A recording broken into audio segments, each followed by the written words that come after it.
I wasn't against people that did have faith, but I did not have any. I felt like there was a God. It wasn't like I didn't believe in God, but I just did not believe that this message that I had seen acted out, that I had seen in real life, was anything to be desired or sought after in any way. What could I go consume was really the focus of a lot of my life. Probably around 2004-05, I started realizing that a lot of my foundations were pretty shaky and cracking, and it didn't matter if I was successful or I got vacations or I got time to myself. Anything that I could get, I felt empty. I didn't recognize myself.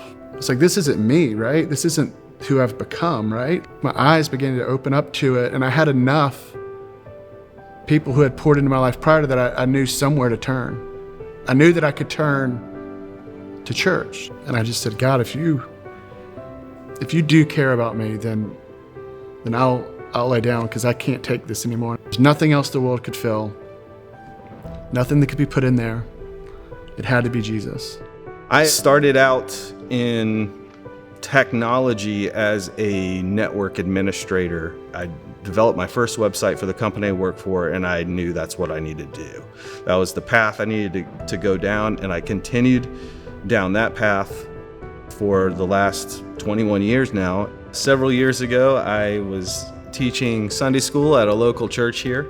There was a guy that came into my Sunday school class and had a little bit of fire in his belly and just newly transformed by the Lord.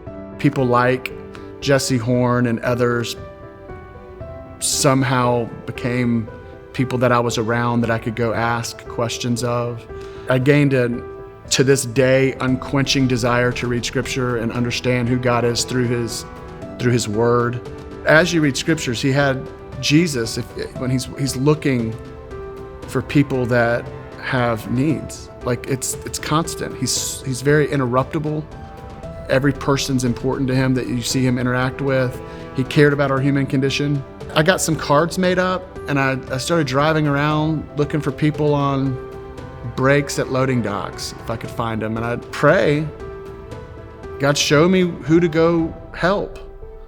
Show me the hurting. Like, let me live this out. And so as I did that, I found people that needed help. That list grew, and it started growing more. And family members were like, tell me about it if you run into somebody. And during this time, I was sitting with a Christian friend that I'd grown up with my whole life.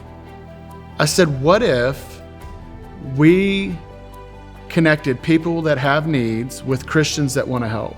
I thought, well, it really needs to be technologically driven. In doing that, I asked Jesse Horn. He was the guy I would call that would always answer, and I would ask some really dumb question, and he would really give me a thoughtful answer. And so I told him, I said, hey, here's what I'm gonna do.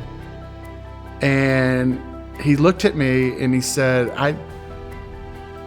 do you know what I do? And I was like, no. Do you know what I do? And he's like, no, what do you do? And I was like, well, I am in technology. I do web development and design. Well, that's a coincidence. A couple months later, we had a working prototype site up and running. Jesse stood the site up in July of 2010, July 11th of 2010, we received our first need. We began aligning in 2013 with local churches, and then very shortly after that became just straight up a benevolent system for local churches.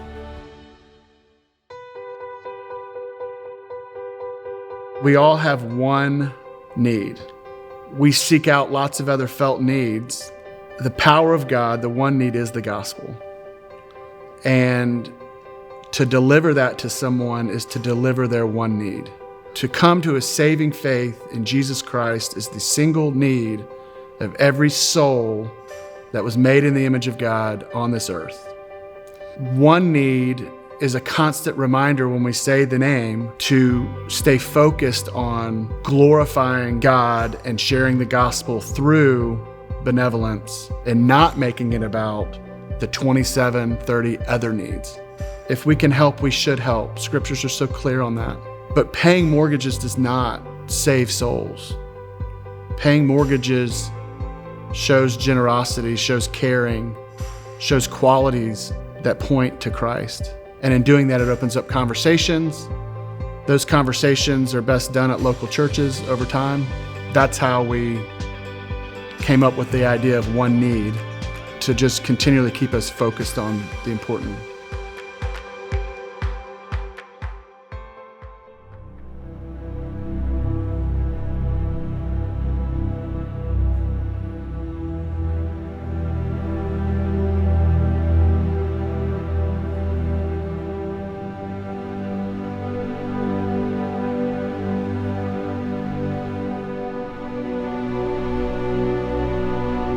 First John 3:16 through 18, we're challenged to love not just in word and tongue, but in deed and in truth.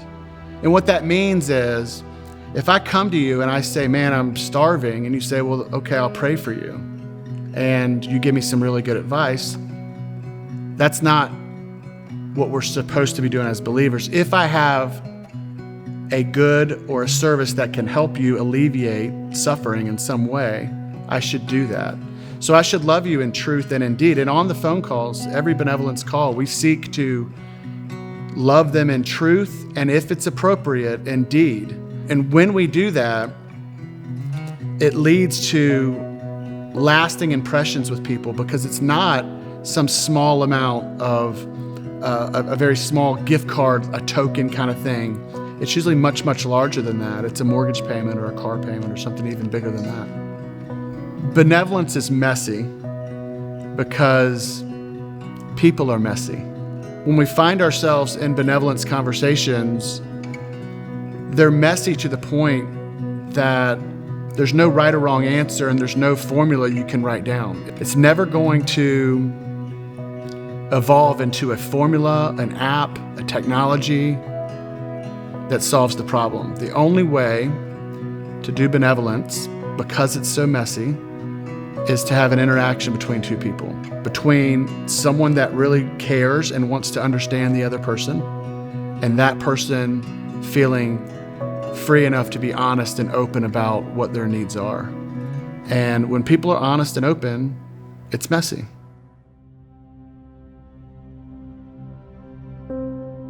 OneNeed is a benevolent system for local churches, and all needs that we deal with begin and end at a local church.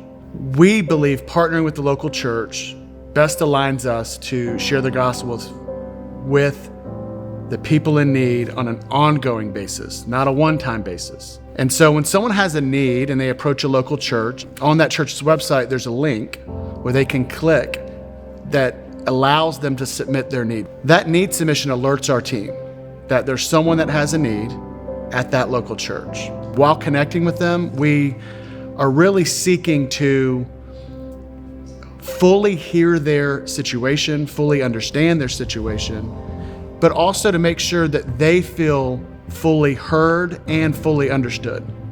We're working to see if we should or should not send out a need alert. A need alert is a fact-based story that we use to raise money. It's a lot like crowdfunding, but ours are very closely vetted with an intentional purpose on why we would meet that need. Since 2010, we've been building a network that we call Deeders that will receive our need alerts. All they're doing is agreeing to get an email that tells a fact-based story that's been vetted with a financial goal attached that will allow them to give as little as $1 or $1,000. It also allows them the opportunity to be interrupted and pray for someone in need.